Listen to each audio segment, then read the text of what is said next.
2, and we're now on to item 9 on the agenda, which is motion 3.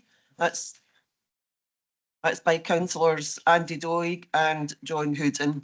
Andy, before you begin, I think it'd be good at this point to let you know, in case you don't already, but I think the administration and their budget allowed for more money to the events team to develop events in our towns and villages. So I think that may actually be covered. Good. In this. Well, I'm delighted to hear that, Provost. I mean, we've had some very good debates today on some really big substantive issues, and there's been, differences of opinion amongst, Labour and SNP colleagues. I know this is a motion, and I'm pleased to be able to introduce. This is a motion, I think, that's very local, and I know that both Labour and SNP colleagues will be pleased to see this event back in place. And I'll just make 3 quick points, Provost. It's important that it's in Houstoun Square. The reason was, way back in 2012, there was a motion introduced to the full council by myself and former councillor Stephen McGee to try and make more use of Houstoun Square as a civic space because of its uniqueness. It's easily the best civic space of all the 5 towns because Johnstone was a planned community. It was built in squares. So I think the fire engine rally, when it started about 2014, was because of lobbying, not exclusively by myself, but other elected members locally as well, because we felt the programme was a bit too Paisley-centric. It was a great success. It continued from 2014 till 2019. And I don't think there's any particular reason why it wasn't resumed after COVID. It's just, it hadn't been looked at in detail.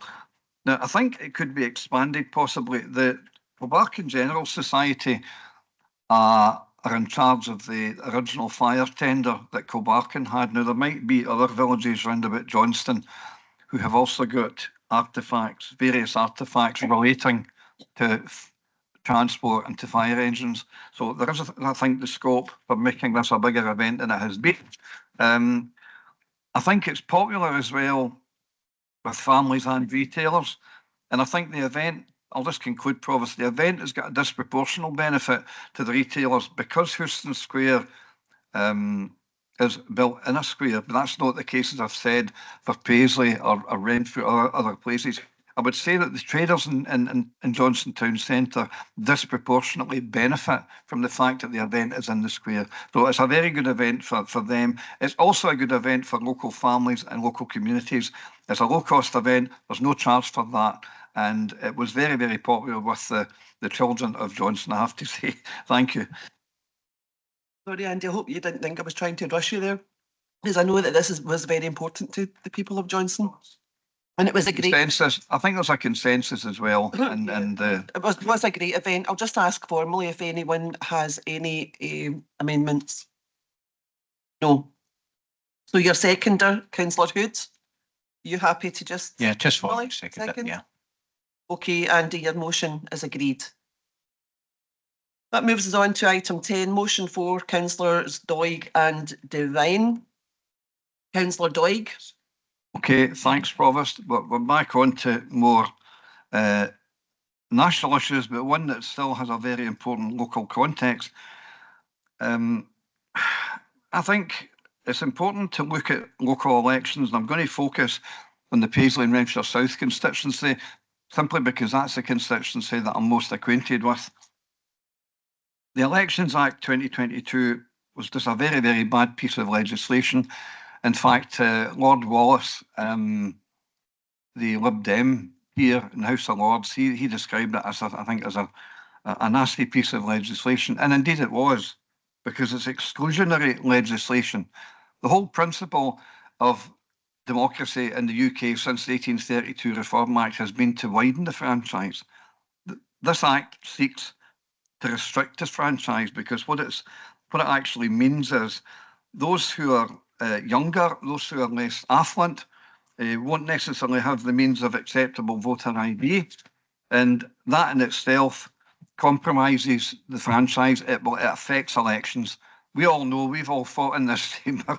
I wonder how many cumulative elections, Provost, that everybody here has fought. Turnout's important in elections. We know that can affect the result of an election either one way or another. It's crucial.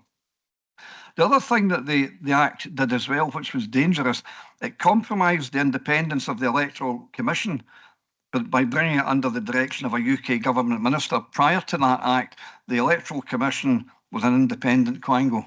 Now that's now been compromised. So now turning to the UK election last year, let's see, how is this legislation affected events? The turnout at the UK election last year was 60%, and that was down from 67% in 2019. That's right across the UK. That is the second lowest turnout at a UK general election since the introduction of the universal suffrage in 1928. Only the 2001 election recorded a lower turnout of 59%. So let's dig down locally here, Paisley and Renfrewshire South. Paisley and Renfrewshire South was even less than the 60%. It was at 58%. That's a massive 17% drop in turnout from the 9 years earlier in 2015. Now, in last year's election here, the drop from 2019 alone was a significant 9%. 9% is an incredible figure. That can affect the results of elections. I can recall in 2007 at the Scottish elections, I think when I fought the Paisley North seat for the SNP and Wendy Alexander was the MSP, it needed something like a 10% swing to unseat Wendy. I think I got about 7 or something. But I mean, once you get beyond 7, 8, 9, these are figures that can impact the results of elections. Be no mistake about this. And, you know, I'm not asking Labour colleagues to do something that they've not said that they were concerned about in opposition. In 2021, Labour said of the Elections Act that, quote, the Tories were trying to choose their own voters, which is, of course, true. It was true then, it's true now. So in the light of dropping turnouts locally and all the issues that I've already referred to, I would like Labour colleagues to support this motion and take it forward. And we need to get this nasty piece of legislation repealed. It's a threat to genuine democracy. Thanks, Councillor Doig. Your seconder is Councillor Devine. We do have 2 amendments. The amendments are the same, literally. I think, have they been sent to you all already? Yeah. Mark, do you want to Yes, let us know how we'll proceed? Can I just clarify for members firstly that the amendments have not been circulated in the order they were received. The amendment from Councillor Leishman was received first, so should be taken as the first amendment.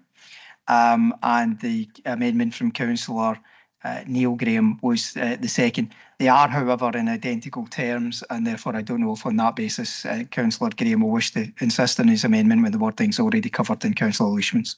Councillor Graham. Thanks, Provost. I'm happy to take our amendment away. Thanks. Okay. Thanks. Okay, that's withdrawn then. One of the amendments is withdrawn. Do you want to speak just now, Eddie? No. Okay.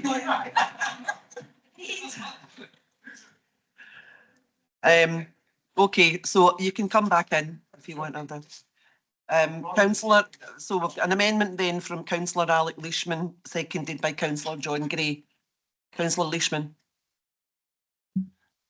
Thank you, Provost. Yeah, it's you'll probably notice it's the most simplistically worded amendment I've ever presented, because it really is quite a simplistic motivation behind it. Because consulting with my colleague, Councillor Graham, essentially, just to sum it up as bluntly as possible, he and I do not have a problem with the Elections Act 2022. We don't see it as a problem to have voter ID when you cast a vote. It is true that many people do not have passports and driver's licenses, but the Act did provide for all registered voters to obtain a free voter ID card from the local authority. Correct me if I'm wrong, it might not be quite the local authority, but it is definitely. Is that correct? It's from the electoral registration officer, which in this area is the Renfrewshire Valuation Joint Board, Councillor. Right, okay. But the option is there in any case to obtain a free voter ID card, which can be done at the same time as registering or re-registering to vote. Hopefully that would minimise any inconvenience. I also don't think that the expression of the act as regressive is fair. Yes, up until recently, the UK didn't require a great deal of proof to vote. Essentially, all you really had to do was show up. And just interestingly, and this is a bit anecdotal, but my husband emigrated to this country in adulthood, and I remember the very first time he got UK citizenship, and he was actually really chuffed about being able to vote in an election. And it wasn't a UK general election. I can't remember if it was Holyrood or local. But he was actually kind of panicking on the day, running about looking for his passport and the polling card. And when I said, you don't need any of that, you just need to show up, it was actually quite astonished at the laxity of it. That was his perspective. It is true that quite a number, I would actually say, because I did look up, the majority of Western liberal democracies already have a voter ID system in place, with slight variations about what exactly is accepted as ID. But I'll just name half a dozen examples, which are France, Italy, Norway, and the Republic of Ireland, our closest neighbours, all require voter ID to cast elections. And the Republic of Ireland, and including Germany and Canada, which was just 3 days ago, all had their equivalent of general elections. I don't think they call it general elections, it's federal elections, but it's the same principle. And it did not affect turnout with either of those countries. As a matter of fact, they all had much higher turnouts than any UK election. Germany, I should point out, averages about 80% turnout every election with voter ID, and they're actually one of the strictest. Personally, I thought Germany was quite a bit strict about exactly how much you needed to prove yourself. But I think looking at other countries would indicate that having voter ID shouldn't necessarily be a deterrent to showing up on the election. True, I will point out it's perhaps with Germany's history over the 20th century, they have a much greater appreciation of democracy than countries that have never had to go through what Germany has through the Nazi regime and then through the partition in the East. So perhaps they are just definitely a bit more passionate and a bit more enthused about voter engagement.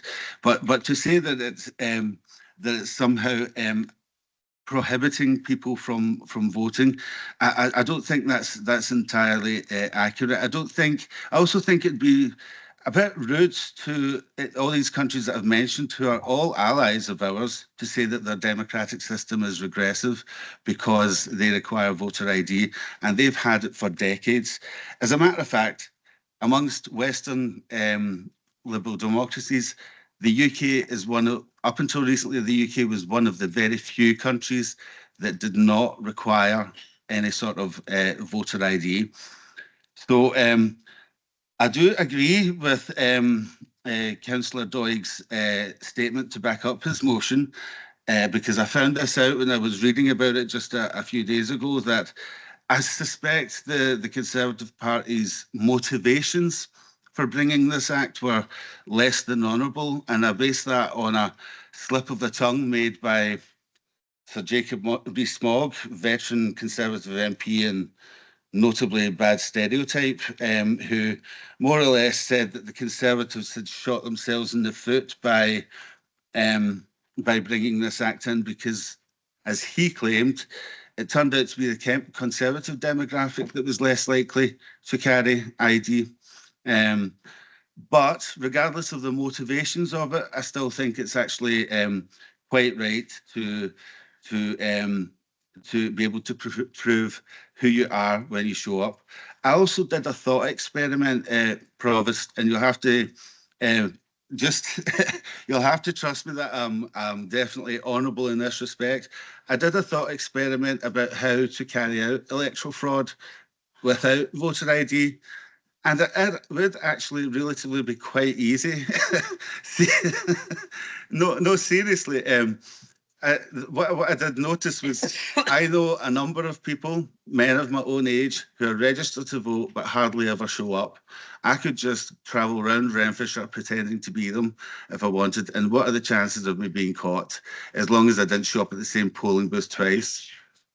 You know your own record. I've never done that. I should also say that when I very first voted, my stepfather was abroad. He served in the military, and the temptation was there to take his polling card just to see if I could get away with it. Can I ask you to wind up now? I promise I didn't do it. No. Listen, everybody thinks about things all the time, but thinking about them and doing them are entirely different things. I should also point out that, so essentially we don't have a problem with it. I did think about presenting an amendment that would actually say that perhaps all elections in the UK would benefit from this, but I'll save that argument for another day, okay? And the last point that I would like to make is that actually, I forget the last point I'd like to make. So I'm kind of glad because you're about 7.5 minutes now. So I wasn't. yes, you were. Minutes. Yeah. Right. Okay. Well, I apologise, Provost, but thank you for your indulgence. I'll wrap up there. Essentially, we don't Well, think it's a according big to my deal. votes anyway. We don't think it's a big deal, so we just really don't Okay. want to support the motion. Your seconder, Councillor John Gray. Councillor Gray. Aye, I'll second it. Okay. Thank I you. reserve the right. Okay, Councillor Ian McMillan. I missed that. Councillor McMillan. Thanks very much. No, I just wanted, we're in agreement with the motion, but I think in a serious issue that Councillor Doig raises is the number of voters that is going down. I think that should concern us all, and whether it's to do with ID or it's to do with, which I possibly think myself, is just voter apathy. They're just fed up with the whole situation. I'm not entirely sure, but I think it's something we all have to take serious, and we, you know, regardless of what party you're in, it's something you should be doing to encourage people to vote, because I'm really, really worried that's us getting down to 60% for a general election. General elections were always mid-70s, high 70s, you know, generally speaking, in some places even higher than that. But once it gets down to 60%, we're heading towards what happens in America, where practically it's only 1 in 2 people who actually vote. And we know what happened, what we ended up with over there. Thank you. Yes, indeed. Thank you, Councillor McMillan. Councillor Jim Patterson. Thanks very much, Provost. And I just want to say I fully support the motion for Councillor Doig.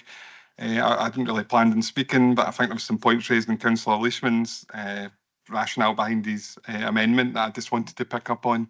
And I thank him for the amendment that gives us a chance to discuss this a wee bit. I find that for me, the act as it is now is a sledgehammer to crack a nut. There's no significant proof that there's ever been voter fraud in any large scale in the UK. So the legislation that's in place seems disproportionate to me, which was what surprised me about the Conservatives bringing it in, because they're supposed to be about small government and less bureaucracy. So I was surprised that they brought it in.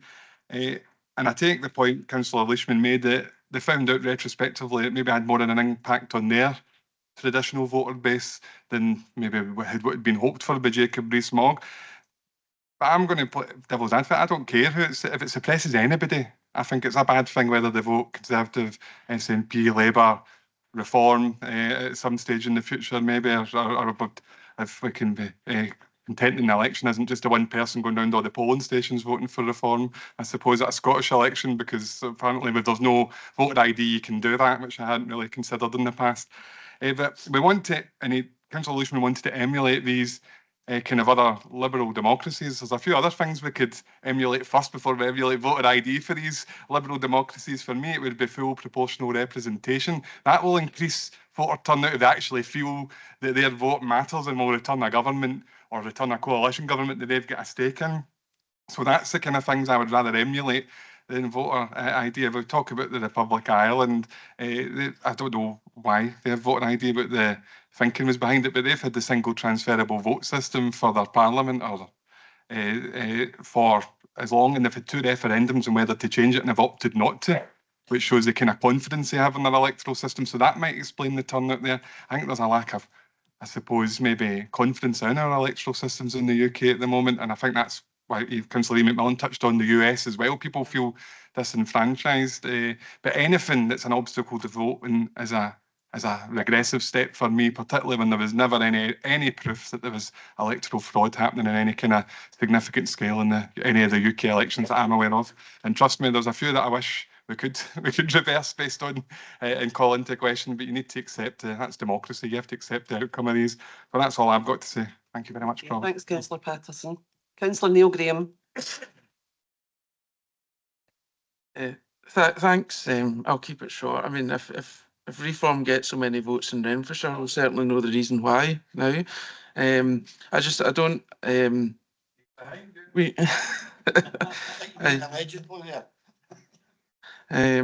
So I don't recognise that the issues that Councillor Doig speaks about, that this Act is the reason that we have disenfranchised voters. I think the political parties, all of us, have something to do with that. No, that's all I really needed to say on this issue. Thanks. Okay, thanks, Councillor. Provost, I'm going to bring Mark in. He's can I respond quickly just because no, I'm sorry. Please. No, It's a correction as well. Still get plenty of business to get through. Okay. Sorry. I'm bringing in Mark just now. Sorry, before we move to the vote, I feel obliged to come in on behalf of the returning officer in relation to Councillor Leishman's comments. Whilst I appreciate the fact that he would set his mind to what the process might be, I think it's incumbent upon me to reassure everybody in the chamber that all of our presiding officers within our polling places are trained on how to deal with electoral fraud. Absolutely. And in particular, I can advise all members that every single polling station is provided with a pad full of witness statements for them to immediately complete if they become aware of any issues which they think they have to identify, and they are trained to contact Police Scotland immediately. Anybody attempting to perpetrate this wouldn't know that they were being recorded in that manner at the time, because that's how the staff are trained to deal with it. But the staff absolutely have training on that particular point for every single election and are provided with those materials. I just wanted to put that on the record. Thanks. Well, I know that the comments were made tongue in cheek, but I'm glad that you clarified that, because we don't want any staff members feeling vulnerable and because of anything that any of us have said in this chamber. So thank you for that. So we're just going to go to the vote now. If you want to sum up first, Andy. I'll quickly sum up, Provost. Once upon a time, I described Councillor Leishman as Russell Finley's representative on earth. He's now became Nigel Farage's representative on earth. And I think that shows by some of the comments that have been made. Personation is a crime, as Mark Collins pointed out. Personation is an established crime.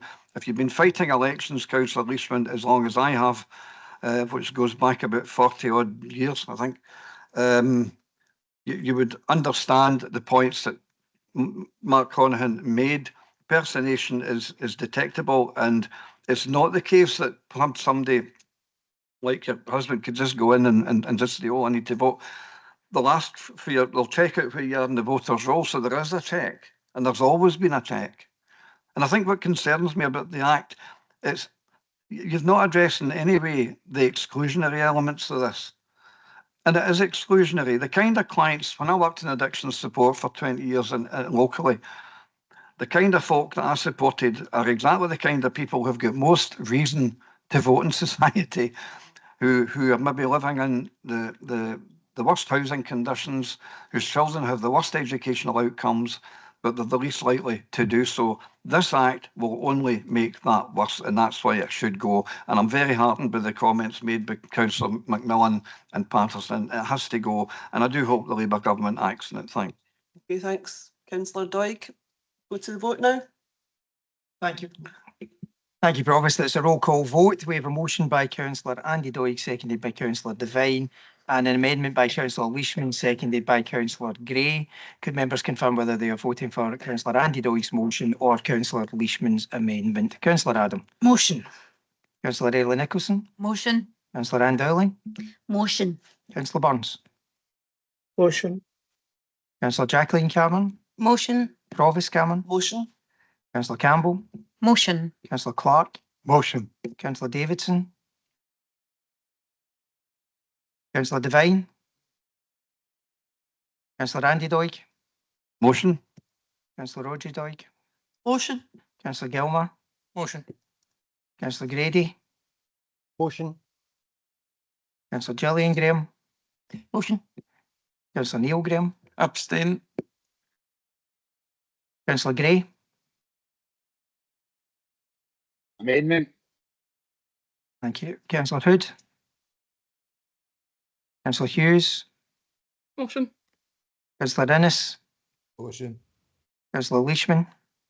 Amendment. Councillor McFarlane. Motion. Councillor James McLaren. Abstain. Councillor Kenny McLaren. Motion. Councillor Mags McLaren. Motion. Councillor McCulloch. Motion. Councillor MacDonald. Motion. Councillor McEwen. Motion. Councillor McGonigal. Abstain. Councillor Maguire. Councillor McGurk. Motion. Councillor McMillan. Motion.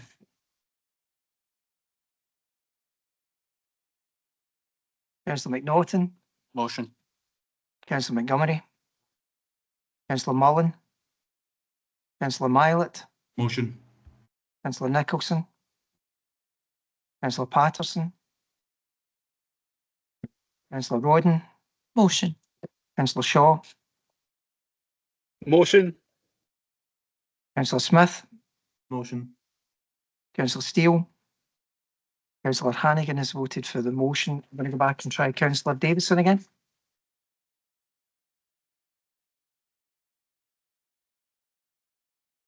I have 37 for the motion, 2 for the amendment and 3 abstentions. The motion is carried.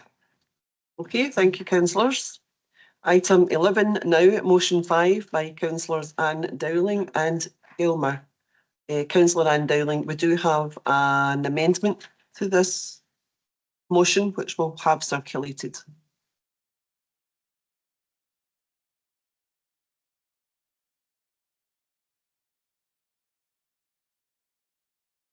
Is it being sent, Robert? It's just getting sent to you now.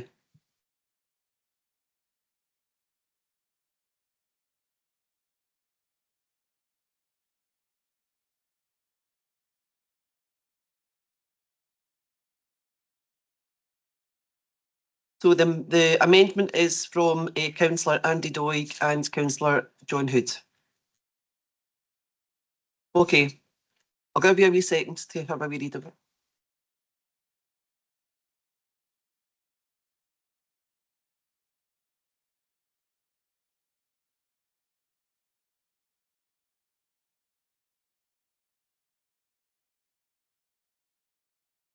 Okay, when you go out. Thank you, Provost. I'm not going to accept the amendment. I'm really quite disappointed to see that an issue has been hijacked onto the very carefully worded bus motion that's before the chamber.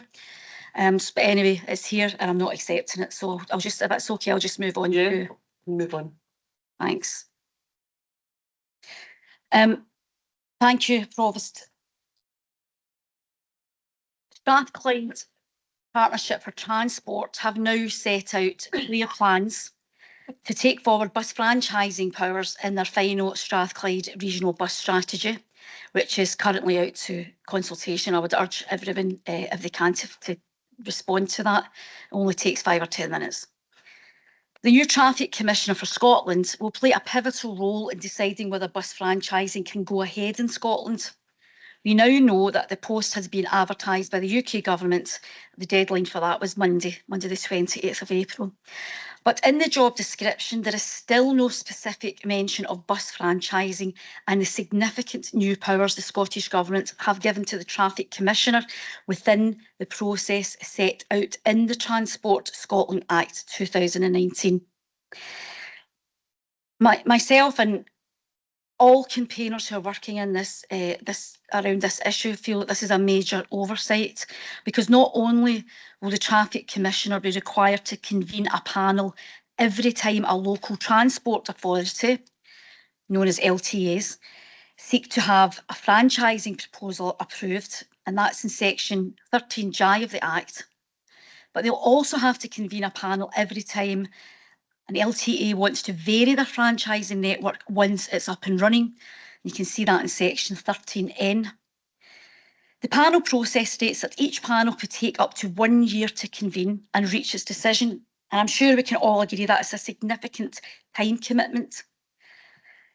Given that there are 7 regional transport partnerships in Scotland and 32 local authorities, all of which are individually eligible to take forward the bus franchising powers in the Act, this could soon become a continual stream of panels needing to be convened for the approval and variation of franchising proposals. Needless to say, this is just another good reason why the panel system will be completely unworkable in the long term and needs to be scrapped.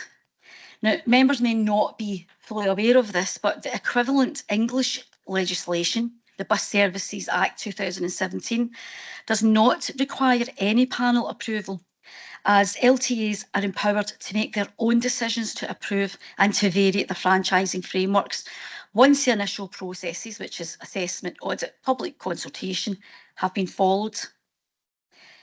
One of our Better Buses campaign aims, which, as you know, is non-party political, when we first wrote to the UK Government to find out more about the appointment process for the new Traffic Commissioner, was to ensure that whoever is appointed is, at the very least, not biased against bus franchising as previous Traffic Commissioners appear to have been. This was to try to ensure that the panel functions in the short term before the legislation is amended and does not reject SPT's franchising proposal, which would be the first in Scotland, after what will have been over 8 years and millions of pounds of public money developing it. So I'll wind up with this. Given this situation, I hope that all political parties will be making firm commitments in Holyrood to simplify, accelerate and support the bus franchising process in the journey to restoring public ownership at the heart of our bus transport system. Once the Strathclyde Regional Bus Strategy is approved in September, SPT will want to start going through the processes required by the Transport Act 2019.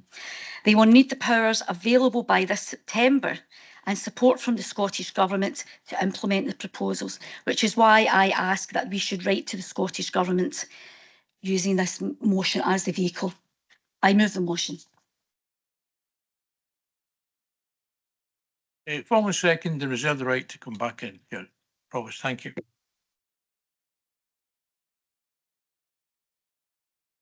Thanks, Provost. Yeah, thanks. Can I stress this is an addition, Provost? I stress that to Councillor Dowling. It's not an amendment. It is an addition, and I accept the point. I think the motion, her motion, is very well worded. I think it's a constructive motion. Personally, I'm dubious about franchising as opposed to full remunicipalisation of buses, and it's interesting. I think in recent years, both the SNP and the Labour Party have kind of moved away from full public ownership to the halfway house of franchising. Now, I think that could well be because of the high cost that full public ownership would mean, and it would mean that.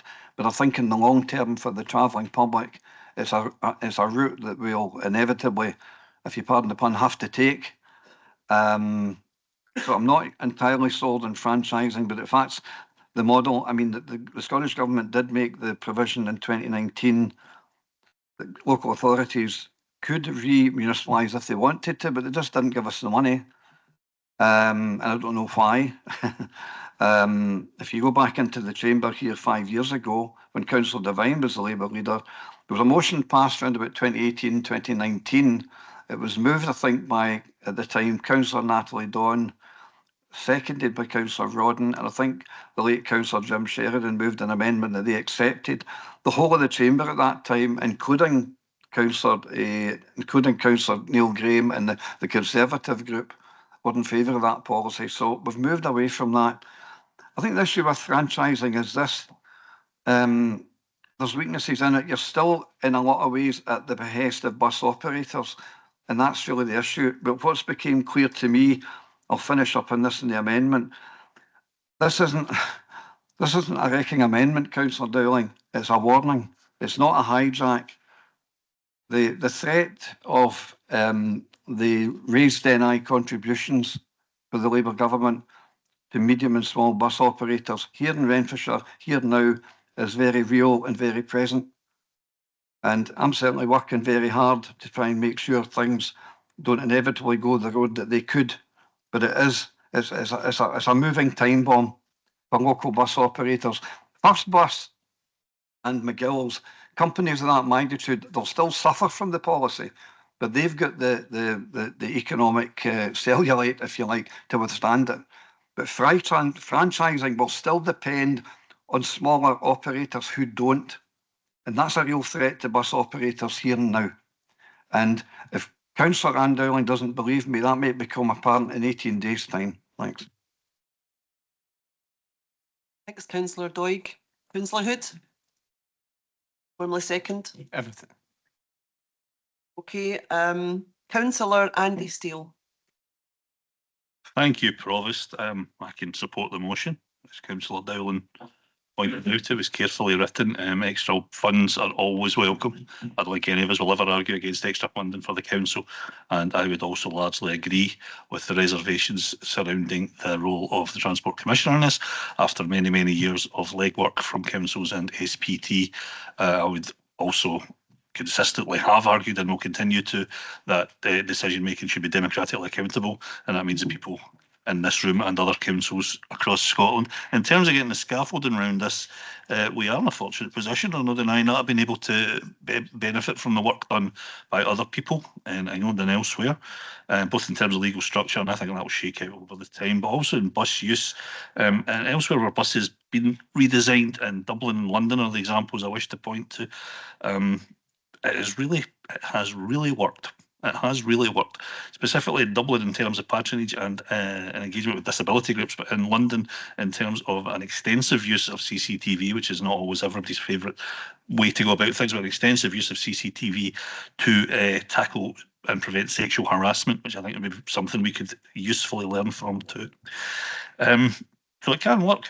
If I could read you this, the most recent update from the Clyde Metro documents, it was talking about Dublin. It says passenger boardings have increased 26% between 2019 to 2023 on the network that has been redesigned and implemented, compared to 0.6% increase in part of the network that have not been redesigned. And it's this redesign that I wish to draw to the Chamber's attention this morning, because redesign is crucial to making a successful franchising offering, but it means difficult decisions for us as elected members in our wards.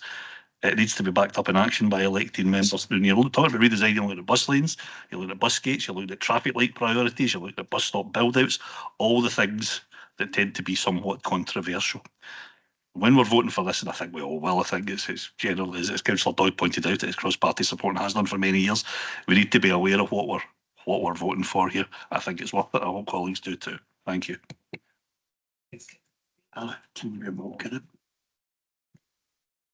Councillor David McGonigal. Yeah, a really quick one. I just wanted to confirm a connection to a local relevant business to this, but I'm going to plan to stay and vote. Sorry for doing it late. I didn't think about it beforehand. Okay, we'll just record that just now. Can wait, Mark, do you want to? Sorry, Councillor McGonigal, what's the nature of the connection? It's a family member that works for one of the local bus companies. Thank you. Thanks. Thanks, Councillor. Okay, we have no more speakers to this motion, so you can sum up, Alison, and then we'll go to the vote. I will be very brief. I appreciate you bringing me back in. I'd like to just thank the contributions I've taken them all on board, and I think some of the concerns that are raised are absolutely justified. It's not a perfect way forward, but it's better than what we've got at the moment, and it's a way forward that we can deliver, hopefully, in a time frame that is going to benefit as many of our constituents as possible. We can't have this process dragging out for years and years and years and years. I think if we look at just to add a further example of the Manchester B network, that is proving to be a successful model in the early days it's been introduced. That's based on franchising, but it's public ownership that's at the heart of that, because it's public decision making, publicly accountable decision making that underpins everything else, that the framework that's built around it. So I don't think I need to say anything else. I do hope that we can have a healthy vote in favour of this motion. We can write it with no further delay to the Scottish Government and to make our views known. Thanks very much. Thank you. Sorry, Councillor Gilmour, your movers already summed up, so sorry, you were just a wee bit late.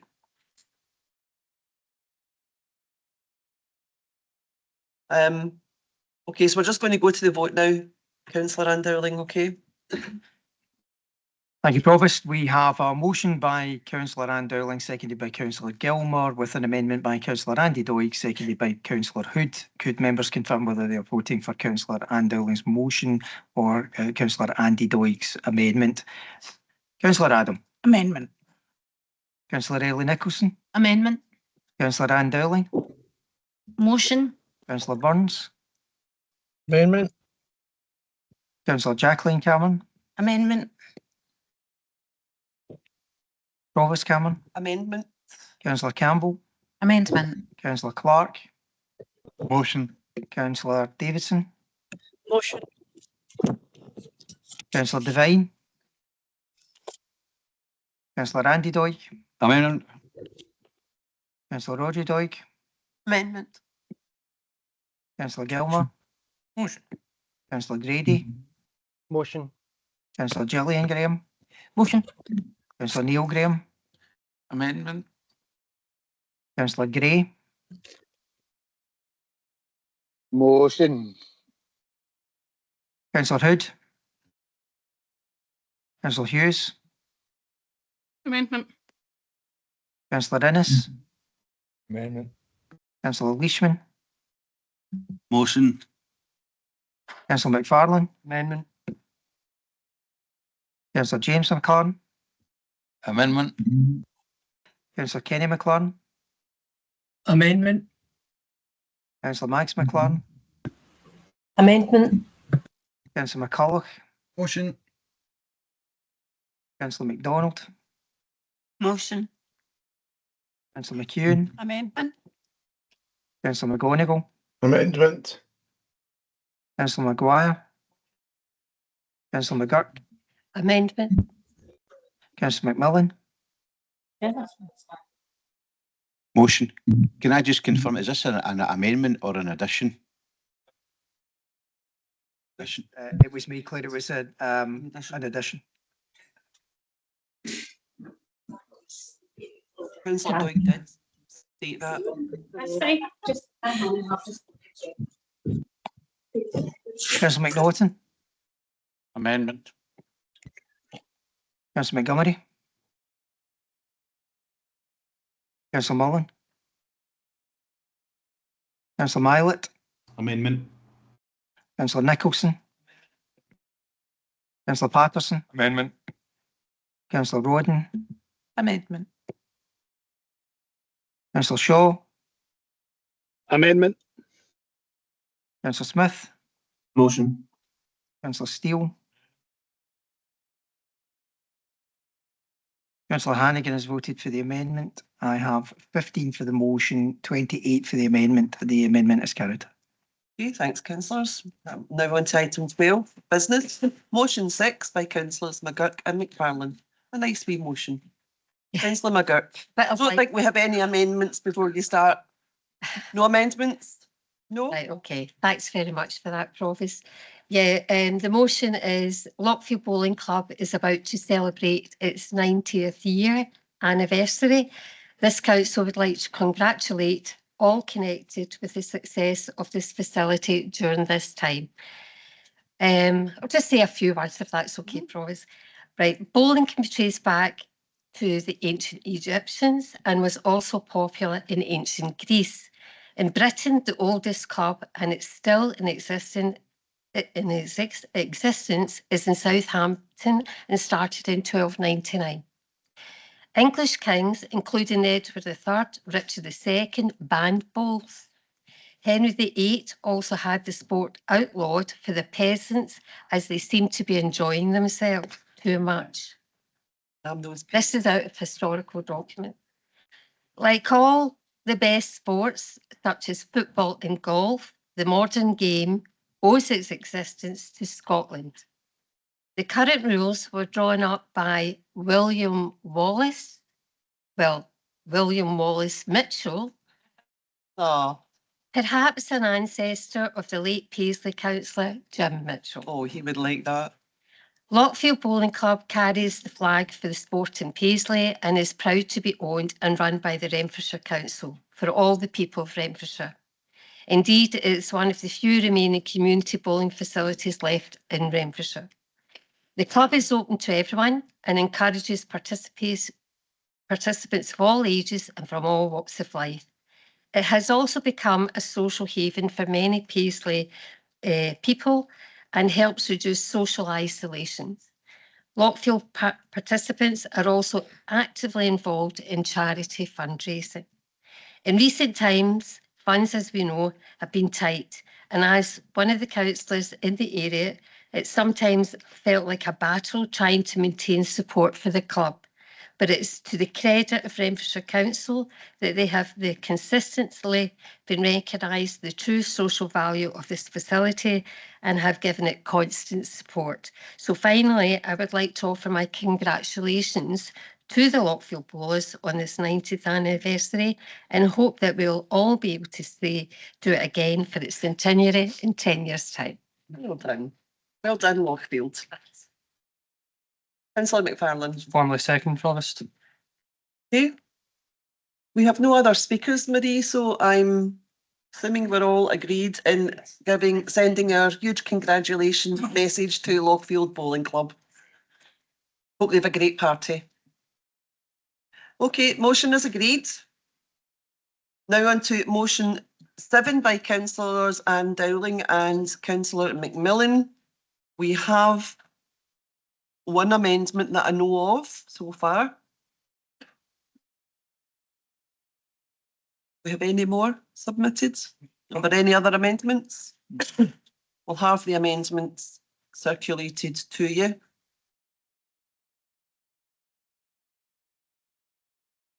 Has it been sent, Robert? Okay, it's been sent to you. You should have it now. So the amendment, the proposer of the amendment is Councillor Lisa Marie Hughes, and the seconder is Councillor Robert Innes. Okay, we'll wait until you have it.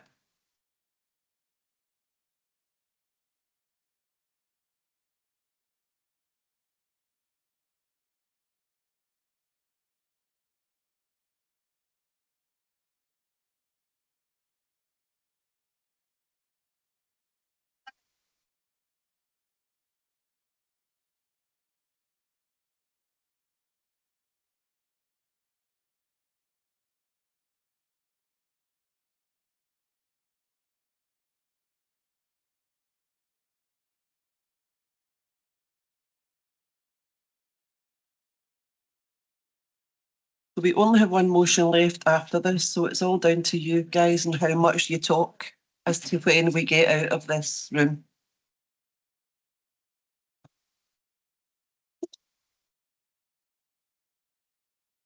Just saying, I'm not going to stop you talking, but I'm just saying. Councillor Ann-Dowling. Thank you, Provost. The amendment has literally just came through now, so I will speak in maybe more detail to that in my summing up when I've got a chance to read it properly.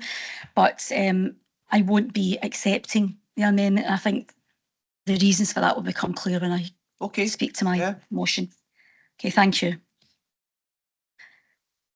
In the For Women Scotland versus the Scottish Ministers, the Supreme Court gave an unequivocal ruling that women's rights are protected in law, as well as highlighting the continued protections for trans people under the Equality Act. Trans people have exactly the same legal protections they've had since 2010 under the Equality Act. No rights have been taken away from them, contrary to the explosion of misinformation since the ruling. What has changed is that the legal rights of women and girls have been returned to them, rectifying a practice already known to be unlawful, the provision of single-sex services on a self-ID basis. The Supreme Court unanimously agreed that the terms man, woman and sex in the Equality Act refer to biological sex. The Supreme Court has reasserted that facts matter, fairness matters and accountability matters. The ruling has restated the obvious. You can't operate equality and anti-discrimination law for women if women includes men. You can't operate equality and anti-discrimination law for gays and lesbians if same-sex attraction has to include the opposite sex, which shamefully has seen the Bernard Manning joke of the male lesbian brought to life. For defending a basic truth the highest court in the land has now upheld, women have lost jobs, been punished through disciplinary hearings, smeared as unkind bigots, and their reputations and careers destroyed. It's McCarthyism meeting a modern witch hunt. Now, I say this from the heart. I believe that gender dysphoria is real, and trans people just trying to get on with their lives deserve protection and support. And that's how it should be. But for the last 10 years, self-ID has been abused by opportunists and predators, and they've been given a free pass to do so. Here are just a few of the things that have happened to women and girls, and all it took was the words "I'm trans" for them to lose their rights. Female prisoners locked up with convicted male rapists, who have then gone on to rape, sexually and physically assault women who by definition can't escape them. Occasionally the public hears about men like Isla Bryson and they are moved out of the prison estate, but there are many more. Ill and disabled women requiring intimate care denied the dignity of same-sex care. Girls forced to share changing rooms with males who, when flashed at by men who have often turned out to be convicted sex offenders, have been told it's rude to stare and their distress is bigotry. These are all documented. Sportswomen cheated out of their life's goal, such as the recent all-male snooker final.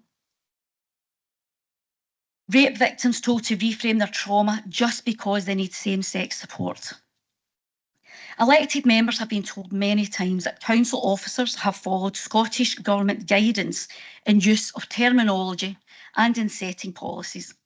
From school toilets to hospital wards, the sex-based rights of women and girls came under constant attack as every area of Renfrewshire's public sector was pressurised by Scottish Government to comply with unlawful gender ideology. The Scottish Government has accepted the decision of the court, and I welcome that. And Council must now review its own policies and also those we fund to deliver services. We can only commission lawful services. Across Scotland, employers, government departments, health boards, academic institutions, trade unions and sporting bodies who've been breaking equality law to appease aggressive activist groups, empowered and funded by the Scottish Government, are now reversing course. Women's rights campaigners have defeated a government and saved women's sex-based rights from erasure in public policy making and in language, such as breastfeeding mothers being referred to as chest feeders. I could provide many examples of this, but some of the phrases that have been used in reference to women's bodies are so offensive that in respect to this chamber, I will not bring them into my speech today, but they're readily available if you care to find them online. Now our duty as elected members is to ensure this council is protected from the risk of getting it wrong. And I'll quickly pick up in a comment, a point made in the amendment. The guidance is already in place. Yeah, it's going to be updated, but the guidance has made it clear that the law has not changed. We do not have to wait for further guidance to confirm the guidance, to confirm the law. I'll finish up by saying this. There's a saying that madness arrives in crowds, but sanity returns one person at a time. I pay tribute to the mums, the grannies, the sisters and daughters, the women and men who fought for sanity and lawful rights. And I invite Council to join me in congratulating for Women Scotland. And I also thank the interveners, Sex Matters, Scottish Lesbians, LGBT Alliance and the Lesbian Project. They have helped secure this important legal argument and clarified the law for the benefit of all and put an end to policies that ignore the needs, rights, dignity and safety of women and girls. I move the motion.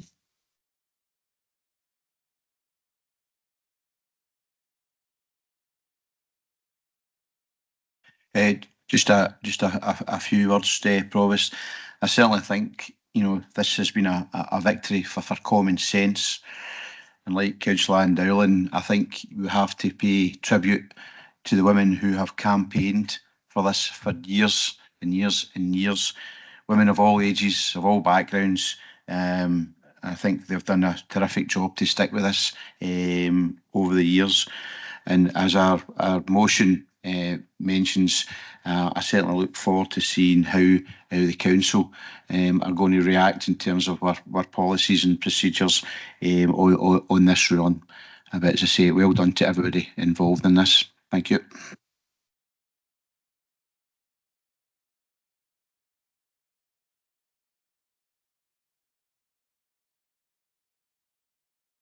Councillor Lisa Marie Hughes.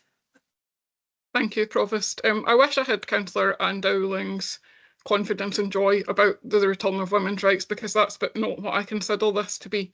I want to state here and now, we're a council and we will apply the law. That is what our job is to do. But trans people exist and have always existed. Trans women are women, trans men are men, and non-binary people are non-binary. I have attempted to insert a common sense motion looking at what the practical picture of what we now have to do is. I note that the judgment of the Supreme Court, which does give the judgment that a person's sex in law is defined as their sex assigned at birth. Councillor Ann-Dowling sees this as a return of rights to women. I see this as a removal of rights for transgender people that have been understood for 20 years. Whichever way we look at this, there are people who have been living in their assumed genders for 20 years who will now have to live their lives very differently, and they're not the people who are using these rights in a predatory fashion. They're people just trying to get on with their life. As Councillor Ann-Dowling referred to, I've noted that the EHRC has given interim guidance on single-sex spaces and that it requires further detail and clarity. The Labour members of our chambers may consider it to be clear. What I have read from the guidance, and I think myself, Councillor Ann-Dowling and Mark Conahan have probably all done a lot of reading of this guidance, but what I have read from this guidance is that it suggests that people should use single-sex spaces relating to their gender assigned at birth.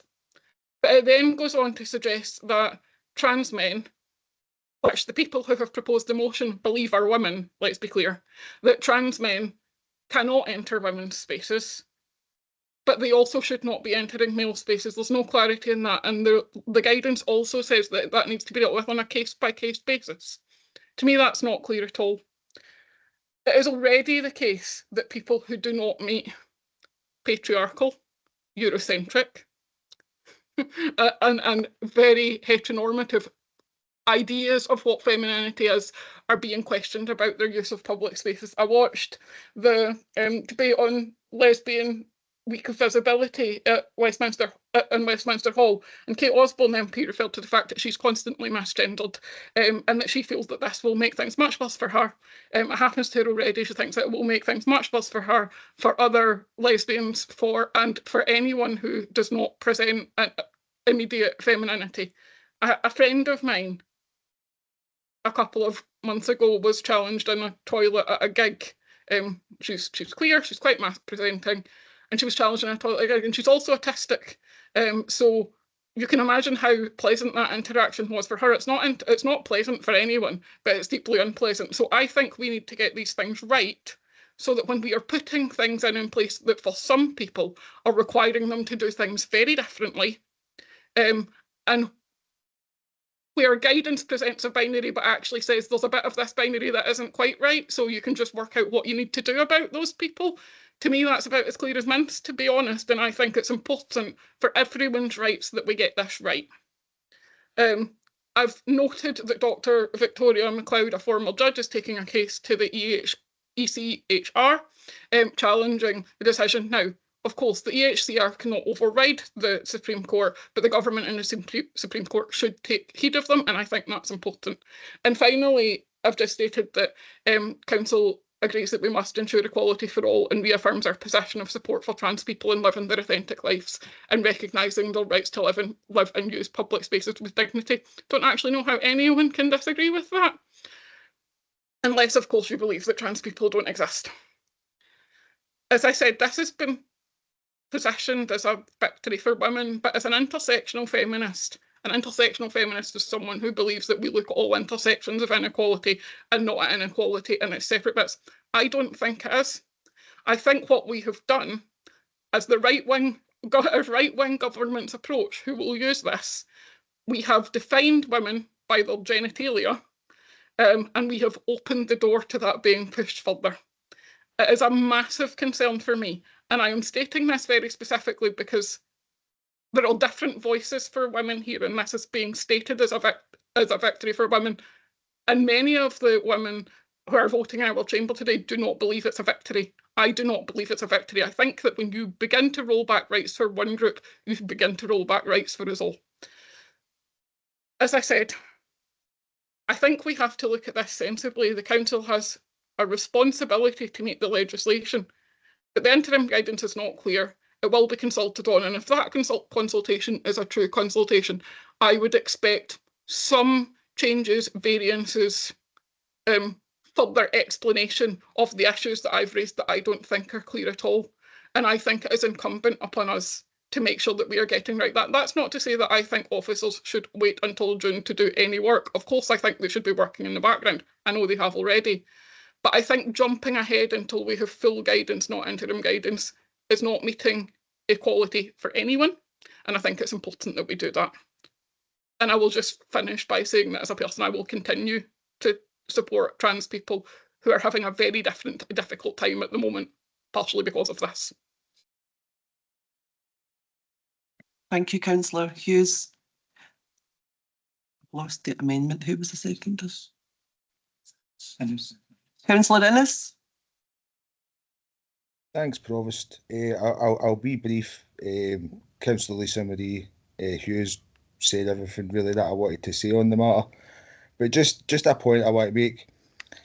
If you're obsessed with or focused on care about somebody else's genitalia in a changing room, then you're the weirdo.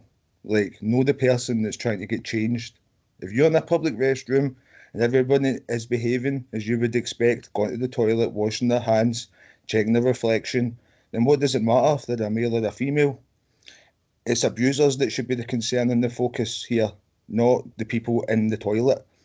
So this ruling here, it rips rights away for a vulnerable minority. It's people who experience violence, sexual crimes, and all the things that this group that are fighting against it are trying to solve, you know. So I'll just finish right, and I'll quote my good friend Mary Black. That's what I'll do. Okay, we already know that a proven gateway into fascism is transphobia, and yet our leaders have sat by and allowed transphobia to spread like wildfire as opposed to investing time, money and energy into educating people. We have a UK government dismantling and outlawing trans healthcare despite years of worldwide research and lived experience proving how successful such treatment is. Not satisfied with barring trans people from access to healthcare, we are now endorsing laws that prevent them from going to the toilet with dignity and autonomy. One of the cornerstones of feminism is that oppression means a lack of choice. When someone is oppressed, they are deprived of the ability to make their own decisions and shape their own lives. Trans people have less choice now because of this ruling. That is oppression. Thank you, Provost. Thank you, Councillor Innes. Councillor Jacqueline Cameron. Thank you, Provost. Yeah, I just wanted to say that the Supreme Court judgment was a really sad day, not just for trans people, but for society in general. I don't know when we became so intolerant as a society, quite difficult to say, because 20 years ago, trans women and trans men were sharing spaces with men and women, and nobody seemed to be that bothered. It's just been in the past few years that this rhetoric has sprung up, and it's regressive for society. I'm not being glib when I say that in 1998, Coronation Street introduced a character, Hayley Cropper. Now, nobody seemed to, be fussed about that. She was in that soap for 16 years, and then society was more tolerant. Why have we gone back the way? I just don't understand it. And as I say, trans people have been sharing spaces with us for decades. People might come up with the odd incident, but on the whole, it wasn't a big issue for society. And the sad fact is that the perpetrators of violence against women and girls are men, and more likely someone that they know, usually their partner. So that's something that we should be looking at, and I don't know why women aren't more outraged about that and spent their time and energy in looking at that than attacking trans people. So the point's been made by both Councillor Hughes and Councillor Innes that this is the start of the thin end of a wedge where everyone's rights are going to get eroded. And if the women who were celebrating outside the Supreme Court think that they're not next, they're very much mistaken, because we can see what's happening across the pond. We can see the MAGA rhetoric, we can see the far-right rhetoric, even in this chamber via reform. And that is very scary. As a woman, I'm scared about that. And I feel for trans people. I want to stand here today and say I'm a trans ally, and I'm sorry that you're going through this. Thank you. Thanks, Councillor Cameron. Councillor Neil Graham. Thank you. Firstly, I'd like to pay tribute to all the brave women and girls who stood up for single-sex spaces in the face of severe aggression and threat of being labelled an extremist. The Supreme Court judgment has delivered a verdict that is a victory for women and girls, and what frankly is just basic common sense. I'd like to thank Councillor Ann-Dowling for all that she's done on this particular issue. She's been an advocate for women and girls for all the time that I've known her in chamber. But her own party, the Labour Party, has had its hand in letting women and girls down. In the Scottish Parliament, it was just the Scottish Conservatives that stood almost alone for women's rights and single-sex spaces. The Labour Party refused to apologise to MPs such as Rosie Duffield, who was booted out of the party for speaking up for women and girls in their campaign to mock and smear any women in their ranks who spoke up. Labour MPs have attacked the Supreme Court ruling for protecting children from irreversible harm, and they still refuse to stand up to their union paymasters who vow to ignore the ruling. The SNP, Green Party and still many in the Labour Party are in lockstep with each other over this issue.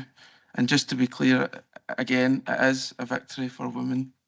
Since the Supreme Court judgment, there have been protests outside girls' bathrooms where women and girls need to run the gauntlet of men who want to use their toilet facilities, which is totally unacceptable and wrong.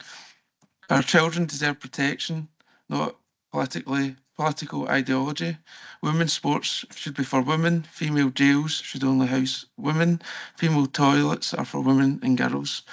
Thank you for putting this motion forward, and I hope the majority of this chamber supports it. Thank you. Councillor Cathy McKeown. Can I just say, first of all, that I agree with the amendment totally, but I do want to make a comment. I am so disappointed by the recent ruling from the UK Supreme Court. It certainly appears to me to be a ridiculous step backwards. The trans community in Scotland is 0.0% 0.44% of the population, but they experience significantly higher rates of self-harm, suicide, and mental health issues compared to the rest of the population. 59% of the trans community have self-harm, and 66% report that they have experienced suicidal thoughts. I saw a post this week from Gender Scotland, which stated that the Equality Act represents the floor and not the ceiling of what we need to achieve on equality as a society.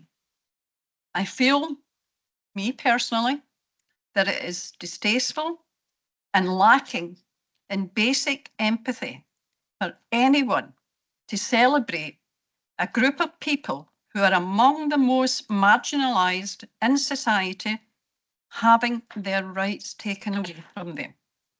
We need to fight discrimination in all its forms, and this means that trans rights are human rights.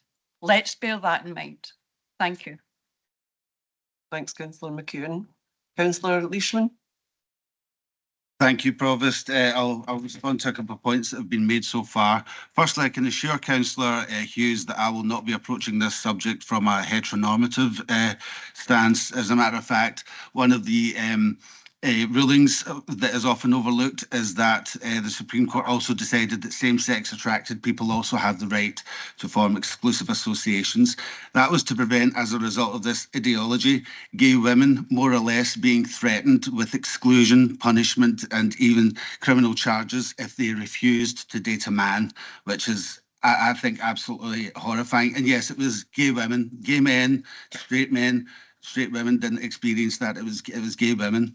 As for Councillor Ennis's comment, that was the worst example of Godwin's law I've ever heard, just leaping to fascism. So I'll just leave that. Councillor Cameron, yes, you're right. In 1998, there was a trans character introduced to Coronation Street with very little resistance or complaint. People don't have a problem with trans people. What they have a problem with is gender identity ideology, which actually denies the reality of biology. Nobody here has ever said trans people don't exist. I can assure you, in the 90s, even before Coronation Street brought in a trans character, I was palling about with dozens of trans people, so I know they exist. I'm not denying their reality or their experience. I'm very, very sympathetic, but it's not trans people that people have a problem with. It was the ideology that more or less said that all you had to do was close your eyes and wish really, really hard and you changed your sex. That was ridiculous. This ideology was a postmodernist bunkum from the universities that became mainstream in 2013. And it was actually the promoters of this ideology that made the argument toxic. And just as an example, I'll point out that Nicola Sturgeon described anybody who disagreed with her on this as, and these are the exact words, a transphobe, a homophobe, a misogynist, and probably a racist. What? Talk about a sweeping generalisation. What did that have to even do with any of this? So I think it's an absolute shame, dreadful. Although some people would be glad, relieved about this judgment, the fact is many women have lost their careers because they objected to this, because they believed in biological realism, as I do. As a matter of fact, there have actually seen examples of ideological creep in this council, which I haven't actually addressed because, I'll be honest, because of fear of punishment, getting a knock on the door from the police. I don't have to worry about that now, but I really do applaud Councillor Dowling's urge of this council to review all its policies. Some of the phraseology I've seen in the reports has actually been, it's been like down the rabbit hole. I've actually been urged to be mindful of inclusion of non-binary people. I'll just say it, human sex is binary. All mammalian sex is binary. It has been for 200 million years. Non-binary is not a thing. People who claim they're non-binary exist, but non-binary is absolutely not a thing. I've also seen one report where it said very sympathetically that it is mostly women who experience the menopause. I actually think we could now delete the mostly, because I've definitely, I hope I'm right in that, because I've definitely not made any preparations for the menopause. So I really think we need to, I'm going to urge the council to accept Alison Dowling's motion on this. She has been very fierce, very consistent, and very argued very intelligently on this. And yes, I think we really need to look at all of our papers to see, to actually put a bit of biological realism back into our policies. Thank you, Provost. Councillor Andy Doig. Thanks, Provost. Provost, I'm far from unsympathetic to the plight of minorities. Over 20 years working in addiction support across Renfrewshire and East Renfrewshire, I supported a very substantial amount of clients who were gay men. I walked the walk with them. I tried to give them the tools to be happy in their own skin and face the world in their own terms. I'm very proud of that work that I've done and the people that I managed to help in that time. And my colleagues helped also with the clients that they had. In response to Councillor Innes, I would like to say, Councillor Innes said, who cares who goes into a changing room? Who's looking? Well, the numerous female constituents who've contacted me since the Supreme Court ruling care, because they don't want to have a fully intact male go into a female, a same-sex only changing area that's designed for girls and women. And this is the elephant in the room that the trans lobby just can't seem to get to grips with. I think women and girls have got every perfect right to have safety and security in these areas. But this is constituents who are approaching elected members. And there's a number of female constituents have raised this with me, and even before the Supreme Court judgment. I mean, I supported for women Scotland way back in 2021 because I felt they had a substantial point. There's nothing in the Supreme Court ruling that takes anything away from the rights of trans people. But what it does do, or it seems to do to me, establishes the primacy of natal biological sex.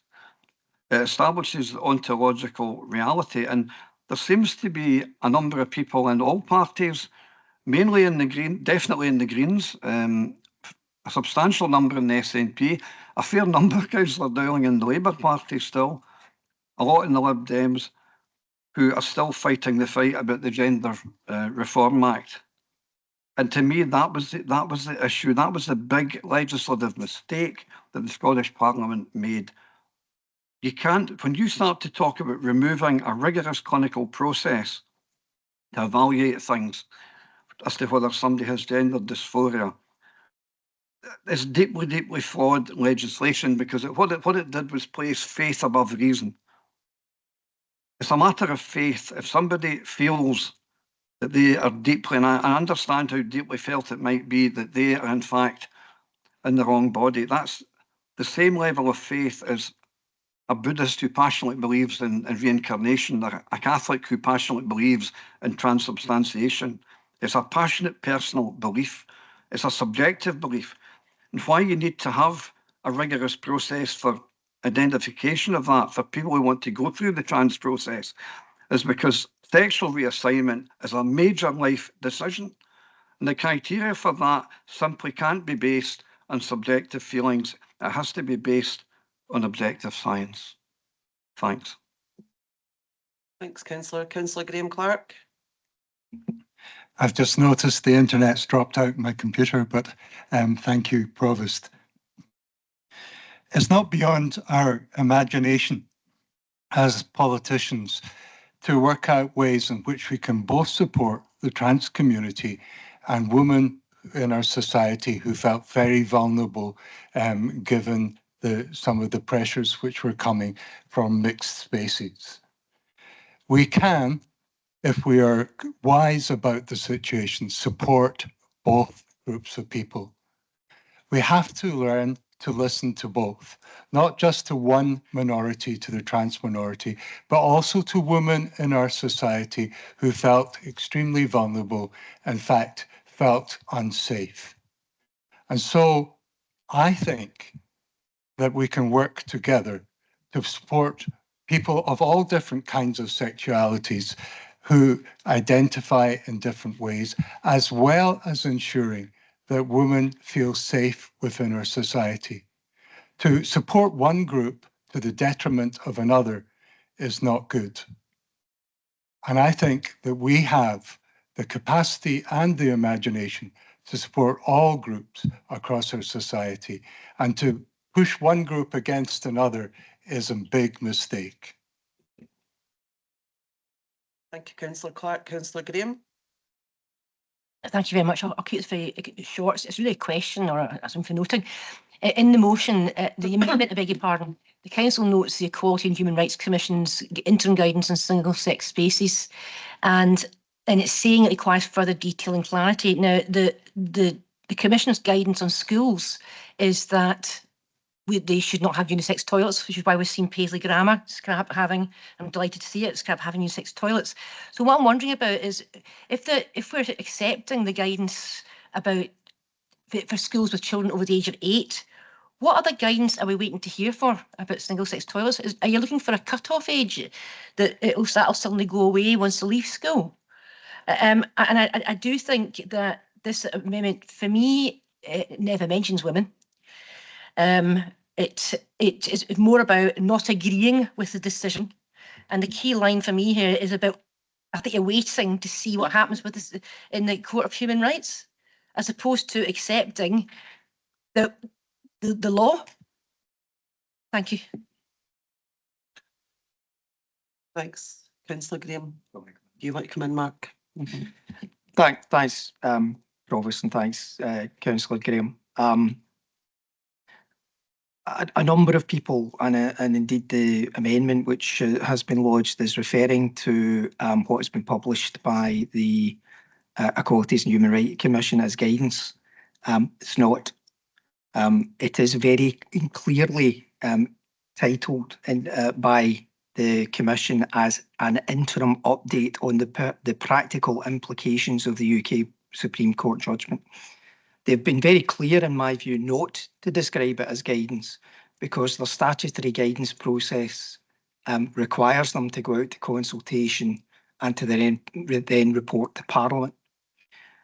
The other thing I would mention specifically on the point you raise, Councillor Graham, is that what they quote on that interim update is the English regulations in relation to schools, not reflecting the Scottish position. The Scottish position is actually picked up by regulations which date back to 1967. Those don't have any age division in them. They are very clear as to what the school provision should be, and it's those that we have to adhere to. The way the motion is worded is it asks the Council to carry out a review of policies and procedures, and I think that is entirely appropriate, standing the terms of the judgment. But one of the factors that the Council will absolutely have to take into account is what the revised statutory guidance says when it is published in June. And one of my concerns in relation to rushing to implement something based on something which is not guidance, and is definitely not statutory guidance, is that I'm not clear that what is published by the Commission is actually consistent with the Supreme Court judgment. And I think you can contrast the comments which were made by the UK Minister for Equalities and Women, who talked about what should happen in relation to transgender persons' access to toilets with what the Commission is now saying in that interim advice note. The two things are not consistent. So who should we follow? Should we follow the Minister, or should we follow what is in that interim advice note? I think the Minister's comment is probably the correct, strict interpretation of what the judgment says. The other thing that is not picked up in any of this, and I've not seen any reference to from the Commission as yet, is the fact that the Gender Recognition Act remains the law of the United Kingdom and has not been changed. and the council has to apply that.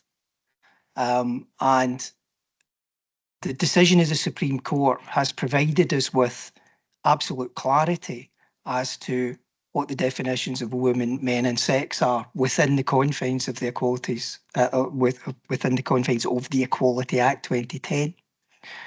They were very clear in their judgment that it does not affect any other statutory provision.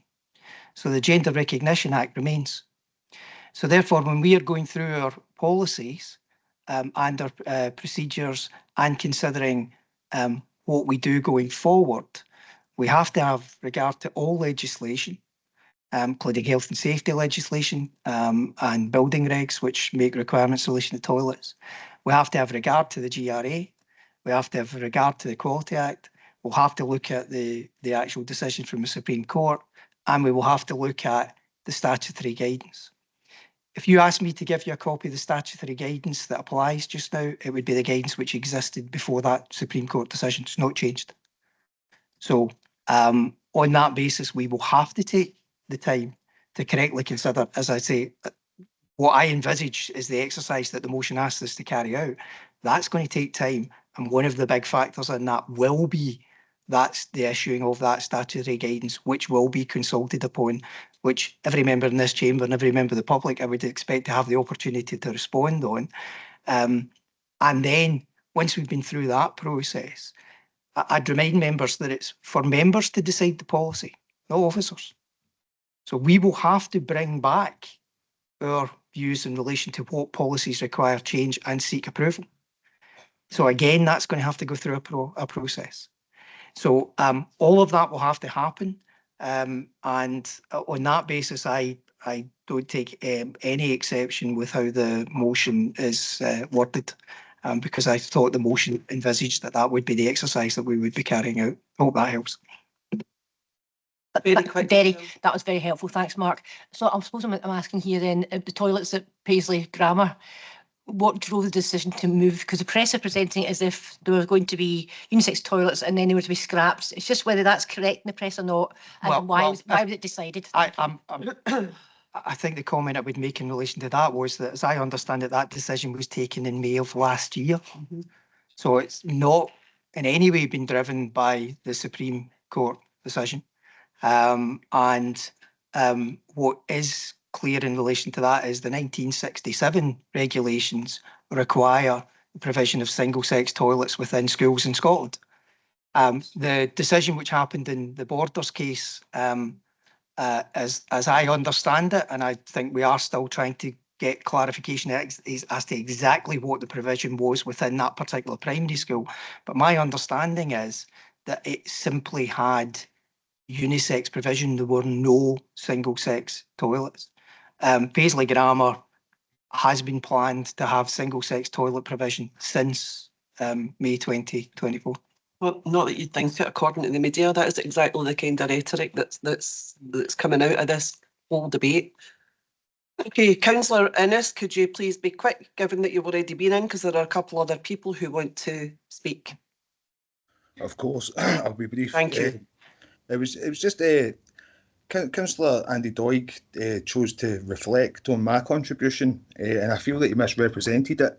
It's not that I don't think people don't care about this issue. That's not what I was trying to say. I think what I try to say is I think it's weird.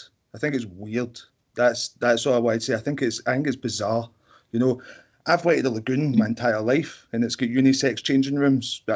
It's only till a couple of years ago that this became a topic of to talk about. You know, it's just bizarre. The whole thing's bizarre. Yeah, that's what I meant. Thanks, Councillor Innes. Councillor Rodden. Thanks, Provost. I am absolutely fed up as a woman of being told what I should be scared of. I am also fed up in the last week and a half or however long it's been since the Supreme Court of being told what I should be happy about. I think we have our own minds, our own thoughts, our own consciences, and we are intelligent enough to determine what we are happy about all by ourselves and what our fears are all by ourselves. I have never felt walking into a public bathroom, oh, I wonder if the person in the stall beside me is transgender and they're going to jump over the top of the cubicle and attack me. I've never ever thought that. I've never ever thought, oh, I wonder if anyone is going to attack me as I walk into a toilet. Predators are predators, regardless of their gender identity, sexuality, politics, socio-economic background. They are predators. And this Supreme Court ruling is not going to deter them from being predators, because it was already illegal to sexually assault men, women, anyone. It was already illegal to violently assault men, women, anyone. If you think that saying that they can't lawfully now walk into a toilet is going to make them stop, what planet are you on? This is making no one safer. This is just giving people who already had a bee in their bonnet about transgender people another reason to attack them. I absolutely hate this rhetoric. I hate this narrative. And I am only encouraged by the fact that when I talk to my teenage children, they don't give a toss what people identify as. They don't care. They don't care about sexuality. They don't care about gender identity. And I hope that that generation's feelings and thoughts on the matter can somehow move by osmosis to the older generation, because I think they could teach us a thing or two about tolerance and acceptance in a normal, modern, dynamic society. Thank you. Councillor Rodden. Councillor Nicholson. Thanks, Provost. It's just a quick point on the question by Councillor Graham about this attempt to try and drag Paisley Grammar into scenarios to be absolutely, it's disgusting to see it happen. And I will point out to Councillor Graham, the decision about Paisley Grammar and the toilet provision, that was discussed with your group members a couple of years back. They're fully aware of what was being proposed for Paisley Grammar. It just unfortunately didn't happen to mention that in the press article about the provision in that Paisley Grammar. So the attempts to try and drag schools into this and try and drag school children into it, I think is to be deplored at this level. And particularly this council, because we know fine well, we agreed when we discussed this, and I discussed this with opposition members, what was going to be provided at Paisley Grammar. And it's a question for you to ask your colleagues why they don't tell you anything. That you have to sit here and ask what's going into Paisley Grammar and when was that decision made. Councillor Ann-Dowling knows when it was made. She was at the meeting. So was Councillor McMillan. So please stop playing politics with our children and our schools in this matter to try and score points and try and make them a victim of this debate. Look, there's people out there trouble enough trying to cope and deal with their daily life pressures without politicians trying to make it something about children's schools. So I'm just making that point, Provost, that we as administration had discussion with opposition at Paisley Grammar a good while ago, not about the Supreme Court ruling, which happened last week. So that school was very clearly understood what the provision was going to be in there for everybody. It was choices for pupils, single-sex toilets, unisex toilets. It was all choices for pupils who are young adults, for them to decide which space they want to use and if they felt safe, where they wanted to go. So I'm making that clear today about this council. We made it very clear about our school provision. It's just a shame the politicians don't want to listen to it. It doesn't suit their narrative. Thanks, Provost. Thank you, Councillor Nicholson. Right, before I bring in Councillor Ann-Dowling to sum up, I just want to say a couple of things. I have a problem with the general conversation around this issue.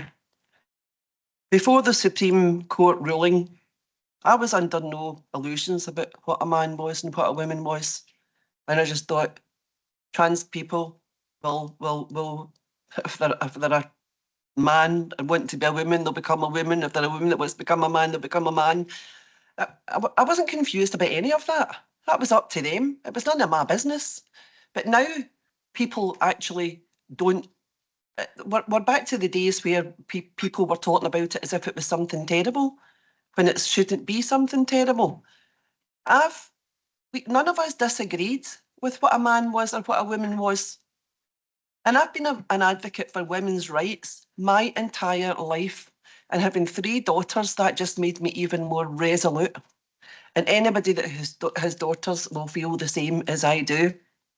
But the narrative that because I support the trans community, that I don't support women's rights, I have an issue with, because I can support both.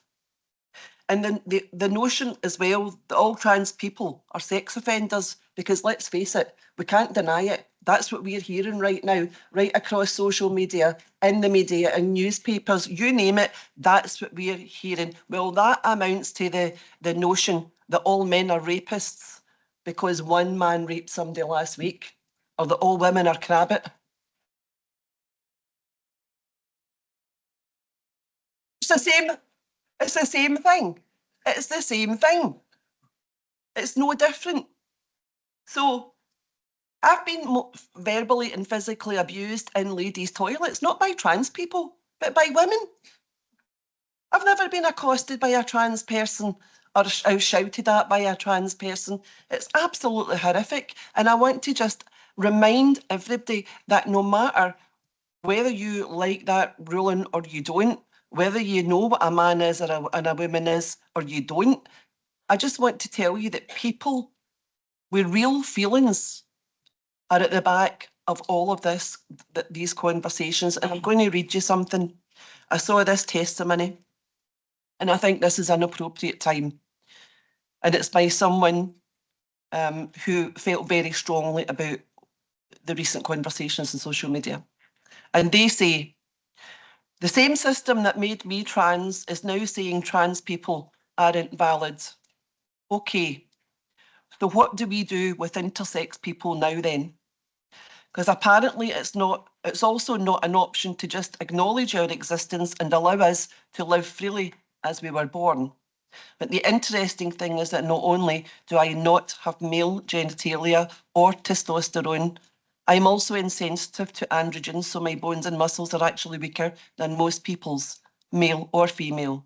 And yet I'm not allowed to receive any care for this aspect of being intersex. I'm not even supposed to mention any of this while being treated at medical institutions. I'm already not allowed to play any professional sports or have my biological sex on my passport as intersex. And now I don't know if I'm allowed in male or female spaces or both. I don't like being a spokesperson for LGBTQIA+ issues because I often get co-opted by liberal capitalism and woke narratives that expect me to be part of a culture of identity politics that I'm not really into.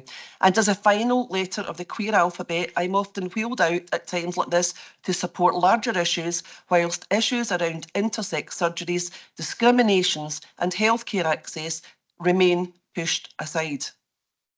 And I also get attacked by the right wingers because my existence threatens their beliefs and narratives. So I'm caught kind of in a no man's land, no pun intended, with projections from both sides pushed upon me. But of course, I support and validate all LGBTQIA+ people's rights to exist and right to have rights. And I can't help but wonder what my existence means to the current social political rulings that have just been passed regarding trans women. So what now? And that's a real person. That's not a story. And there are people like this in our communities living just now who have no idea what to do now, where to go, who's going to give them support. Are they allowed to go out and socialise with people or are they not? And that's heartbreaking to me.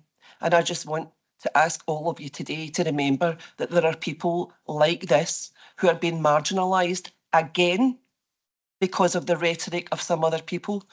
Perhaps not even all because of the Supreme Court ruling, but because of what's been said about them on public platforms. I'm going to leave it there. Please remember these people. Councillor Ann-Dowling. Thank you, Provost. I do acknowledge that this subject is a passionately held one. Given the time available, I can't respond to everything that's been brought up today. That's not to say that some of the issues raised are not important, but I would have you in here for 2 hours if I was to take them in turn. So that's the reason I won't. I can't let some of the comments pass though without a response before I wind up. And I'm going to call out only a few people by name today. I'm going to start with Councillor Nicholson. Now, I'll put it on the record, Councillor Nicholson. I told you in your private meetings that I was not going to use the issue of Paisley Grammar as a political football. Haven't been to the press, haven't been through social media, because my priority and this Labour group's priority was to provide the best possible environment for our children in that new school. I asked to meet with you to discuss this. There was no such invitation for discussion to discuss this. Yeah, maybe getting back to me with a date for the meeting. But how dare you? How dare you present what you have just presented in the way you have, because it's a complete fabrication. And I'll finish with Paisley Grammar on this note. Paisley Grammar has been substantially redesigned. The original designs for the pupil toilets were mainly mixed sex. And because of the concerns that I and others raised about the original designs, that were also because they were not compliant with the very legislation, the 1967 legislation that Mark Conran referred to, I sent that to the officers. So don't lecture me about making this a political football.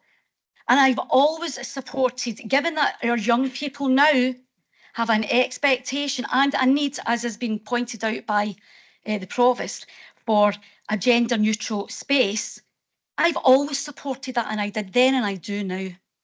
But I'm not letting you away with that, I'm sorry. You need to stick to a deal, Councillor Nicholson. So if you're not going to keep confidentiality, I'm afraid I've got to defend myself. Moving on, I listened to you. Thank you very much. Well, I'm telling you, you never asked anybody to come and meet you, and everything else you said I've addressed. Thank you. I'll briefly pick up on one of the points made in the amendment regards to Dr. Victoria MacLeod.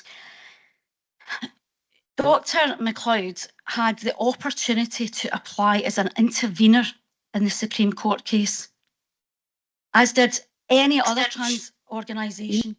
Now, the Scottish Government was prosecuting the argument in favour of the trans rights that have been argued for today, that they didn't conflict with women's rights. And the whole point of that appeal was to clarify if that was true or not. So the trans community were very well represented in that Supreme Court by our government. But individual organisations that could have intervened, and many could have, light and gender that were referenced, did not.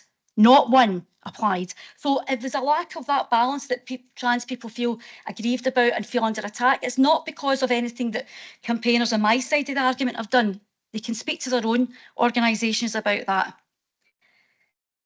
Now, many have fought a battle that was, until recently, a lonely and often career-ending one. And while some women are unconcerned, as has been commented in this chamber, about safety issues, they can't consent to give away other people's rights. You're entitled to your view, but you cannot consent to establish a rule that other women who are concerned, who have been attacked in toilets. Katie Delatowski, 6'5" trans-identified man, years ago would not have been able to walk in unaccosted, unblocked into a women's or a girl's toilets without someone saying, "Are you sure you're in the right place?" Now, because those boundaries have been breached, people are scared to do it. If clearly a male walking in behind children, he has sexually attacked children in Asda toilets, convicted in Scotland. He's a sex offender, but we can't tell the difference. He looks like a man. His identity is his business. Yet we're not getting into the stats because we will be that is an argument you will lose. Returning to my response, this battle has been characterised by intimidation, physical violence, and reputation-destroying denunciations, led by the most powerful people in Scotland. And First Minister Nicola Sturgeon did call women bigots, transphobes, racist and homophobes, while polite society looked away. And the same insults shamefully have been presented today. Now, I am going to give Councillor Innes the opportunity to retract and apologise for his weirdo comments. Weirdo comments to me. I'm not sure if Councillor Innes, who was allowed to come back in twice, has not been told he's been argumentative. He has called me a weirdo, people like me weirdos, fascists, and he's referenced Mary Black, who I will remind Councillor Innes compared women to Jeremy Hunts. So Alison, let's. you know that there's a process by which you Well, can deal that's with fine. Councillor I have Innes. made my point, and I think it's And I clear that ask I you to don't. wind up now. I You've don't already had accept. a lot of time to promote your motion. Now you're at over 6 minutes speaking. I will sum up. Thank you. I will start to wind up. We have been told that the law was on trans rights activist side, forcing women to accept males into changing rooms, sports teams, prisons, and even rape crisis centres.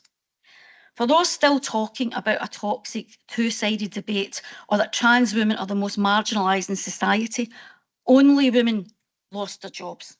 Only women have been hounded wherever they went and spoke, and only women have been sent rape and death threats for stating biological truths. All were heard speaking against the motion today.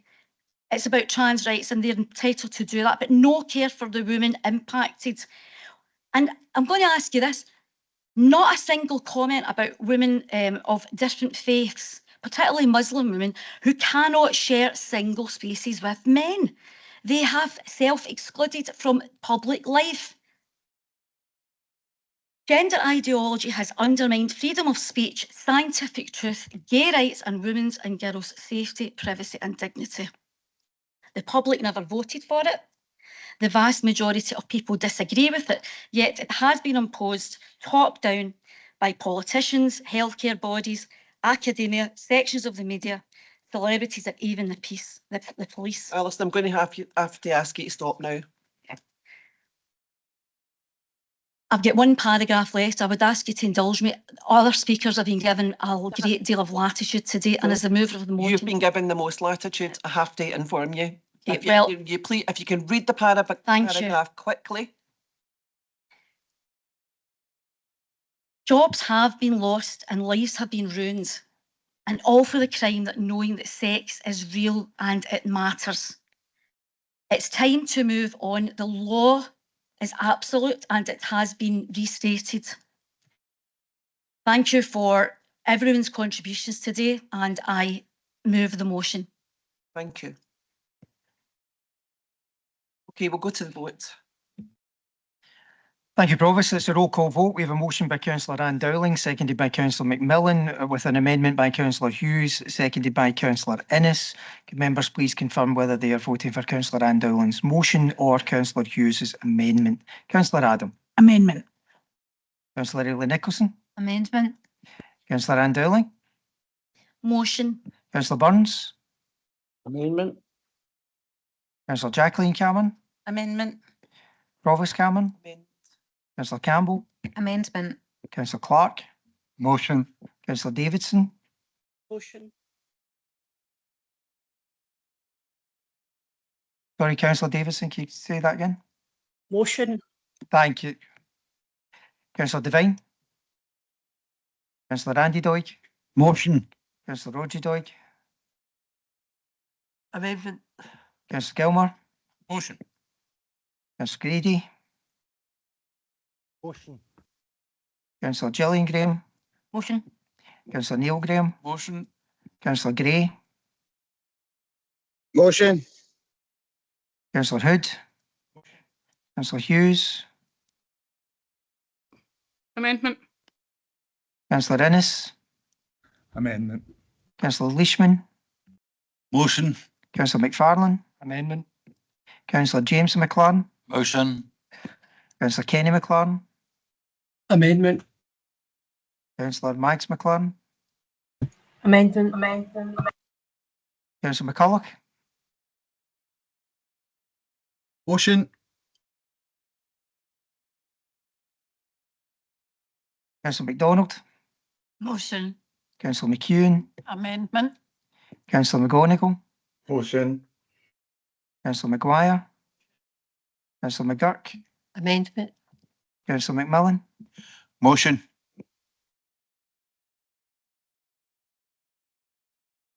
Councillor McNaughton, Amendment. Councillor Montgomery, Councillor Mullen, Councillor Milet, Motion.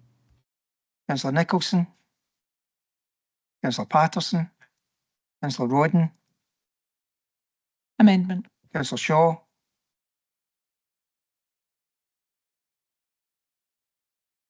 Councillor Shaw. Pick up, John. Back to Councillor Shaw. Councillor Smith, Motion. Councillor Steele, Councillor Hannigan. Councillor Hannigan has voted for the amendment. Councillor Shaw has also put into the meeting chat that he is voting for the amendment. We've got 22 for the motion, 21 for the amendment. The motion is carried. Okay, thank you. That brings us on to our final motion, motion number 8 by Councillors Doig and Will Milet. Do we have any amendments? None? Okay, Councillor Doig. Right, thanks. I don't know why I'm getting my Sunday name. Probably why you're calling me Andrew. I don't know. Did I say Andrew? You did. A blast from the past. I thought that was meant I wasn't bothered. People with long memories might recognise this is very similar to a motion that I put forward in September 2023, and it incorporated, there was a Labour amendment at the time which I accepted, which I thought was fair. And now the issue hasn't changed. The main issue that's changed since then, I would say, because there was an SNP amendment that spoke about the welfare of dogs bill that Christine Graham, MSP, wanted to bring forward. Now, the welfare of dogs bill that Christine has brought forward, it has gone some way in dealing with illegal dealing, puppy farms and so forth. But in terms of the substantive issue, Provost, about dog control and dog welfare in the community, it's really just talks about a code of conduct, which is advisory. So it's more of a wish list than definite legislation that I think can help. Probably other councillors can say the same. I mean, there was a mad dog attack in Lochwinnock about 2 weeks ago. It was 3 dogs on another 2 dogs who were in fact bigger dogs, and the dogs did need veterinary treatment. They survived, thankfully, because they were in fact Malamutes and their fur was very thick, but they did get puncture wounds. I'm concerned because I think as a society we need to deal with these issues that have arisen. It's became an issue of trend and about fashion that, for example, XL bullies, Frenchies, you know, it goes through, society goes through phases where certain dogs become very fashionable. And the vast majority of decent dog owners, like Audrey and I, or other people, or Councillor Graham, Councillor Gillian Graham, Councillor Alec Leishman, we're all very passionate about dogs. We understand this the sheer joy and the pleasure that dogs can bring to your life, bring to your family, and they can really enhance your life. But we still have to be aware at the end of the day, they are animals. So I think it's about, this motion is about giving support to owners so that in fact they get as much support as they can around issues like dog training, dog education, dog welfare. And I think the time's right to bring this back in. The old Manila dog licence that you used to get from the post office in Glenburn, probably, Provost, when you were a wee lassie, is long, long gone, and we need something a bit more robust and a bit more substantial now. We really do. And I think certainly a lot of my constituents would welcome that. I think whenever I've spoken to constituents in the last 2 or 3 weeks about, you know, I want to bring this forward, none of them have ever said that's a bad idea. I think it's a decent debate we need to have. Thanks. Thanks, Councillor Doig. Councillor Milet. Thank you, Provost. I'm just going to be brief and formally second. Just to highlight as well, I think we've all had issues where dogs can be out of control. And I think the idea of this is to sort of help people understand what they're getting themselves involved in and try and get some information to them at a point when they're actually making some registration, where to go when they need help, so that hopefully we can avoid any of the sort of horrible things that do get sent through. Is that like Andy, I've had a recent instance where I was sent a video of a dog attacking another dog, and to be completely honest, as elected members, we probably need to know this happens, but we don't want to see it. I think anybody that's got pets realise they're all part of our family, and we don't want to see any harm to come to them one way or the other. So I formally second the motion. Thank you, Provost. Thank you. Councillor Gilmour. Thank you, Provost. And Councillor Doig, we don't really need long memories to remember your last motion. It wasn't that long ago. But I think it may be barking up the wrong tree here a wee bit. I mean, I think it's probably actually. Yay! First laugh of the day. That's a fiver I'm getting in. I think it's probably I understand the sentiment behind it, and as a previous dog owner and a lover of dogs, I think sometimes it might be the owners that need a licence as opposed to the dogs. But the reason that the dog licence in Scotland fell by the wayside was because it was basically the fault that they take up a dog licence is falling out of the way, and it was unenforceable. So my worry is that legislation is put in place, but how are we going to enforce it? What's the costs? And would the unintended knock-on effect be that people who couldn't afford a dog licence abandoned their dogs, thereby going against the complete opposite of what we want? But we're interested in animal welfare and dog welfare. So it'd be a case of well, sorry, I can't afford it, so the dog gets abandoned, and that's not a good thing. I'm sure Councillor Doig will agree. He's got a lovely dog, and I think you know, it's always sad to hear about dogs fighting with other dogs. So it's probably the owners that need to be educated. And to that end, so I'll be supporting this motion, but to that end, I'd be more than happy to see if the Scottish Government are going to spend any sort of money, I'd rather see a public information process go a bit like the anti-smoking campaign, drink driving, other public information where we make it. You know, we make it uncomfortable for those irresponsible dog owners who let their dogs fight with their dogs, don't pick up their dog poo, etc., etc., etc. Because frankly, if somebody doesn't want a licence, how are we going to enforce it? You know, how do we know if that dog's not got a licence? So it's got great sentiment, but sadly I think it might be just a wee bit hard to enforce. But I understand what Councillor Doig says. I will support the motion, but I think the money can be spent perhaps on public information and make sure that dog owners are instructed to how to be a good dog owner. Thank you. I think it's a good starting point for that conversation. To be honest, I think obviously there'll need to be a lot more information given to us before we can decide if it's going to be an operational or something that we can do as a daily business, you know. But if the government don't provide any funding, then that might prove to be a bit of a problem. Councillor James McLaren. Thank you, Provost. So on a similar vein that has already been talked about, I think there is a need to educate the dog owners. Far too much dog fouling is going on, and well, no cost has been mentioned as to what the cost of a license would be, but I would like to see some of the money raised from having a dog license be used to fund training classes. As a member of Team Up to Clean Up, I would also like to say picking up after your dog and then throwing the bag into the undergrowth is as bad, if not worse, than not picking it up at all. And I'm happy to support this motion. Or hanging it in trees in the Glenford Braes. Absolutely, absolutely, yeah. Blows my mind, it really does. Well, thanks for your contributions. We don't have any more contributions, Andy, so I'm assuming then that everybody's happy to agree the motion. Can I just remind you all that there is a condolence book down in the atrium for condolences to Pope Francis. And if any of you who are at home want a message written in the book, you can't get in, just let me know and I'll do it for you. Okay, thanks for your attendance today. Thanks for your patience.